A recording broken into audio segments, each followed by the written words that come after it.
আসসালামু আলাইকুম। আজকে আমি ডিম রান্না করব। আলুটা আগে থেকে আমি সেদ্ধ করে রাখছি, সেদ্ধ করে স্লাইস করে কেটে নিয়েছি। তারপর জিরা, রসুন একটু দিয়ে আর কাঁচামরিচ, লবণ দিয়ে এবার আমি সেদ্ধ করে আলুগুলো দিয়ে দিচ্ছি। এর পরে ভালোভাবে কষিয়ে তারপর আমি স্লাইস করে কেটে নিয়েছি আলুগুলো, ভালোভাবে কষিয়ে নেবো। আলুগুলো নেওয়ার পর তারপর আমি ডিম দিয়ে দেবো।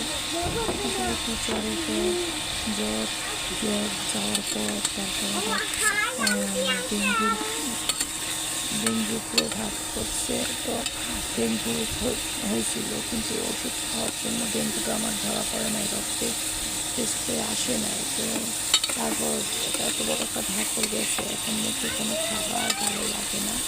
তো সেই জন্য কী রান্না করবো ভালো লাগে না স্বাস্থ্য। তো সেই জন্যই এরকম একটা রেসিপি আপনাদের সাথে শেয়ার করলাম।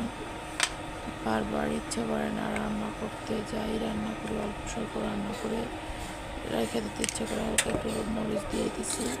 এরপর আমি ফ্রাই প্যানে ঢাকনা দিয়ে ঢেকে দেবো বলক আসা পর্যন্ত।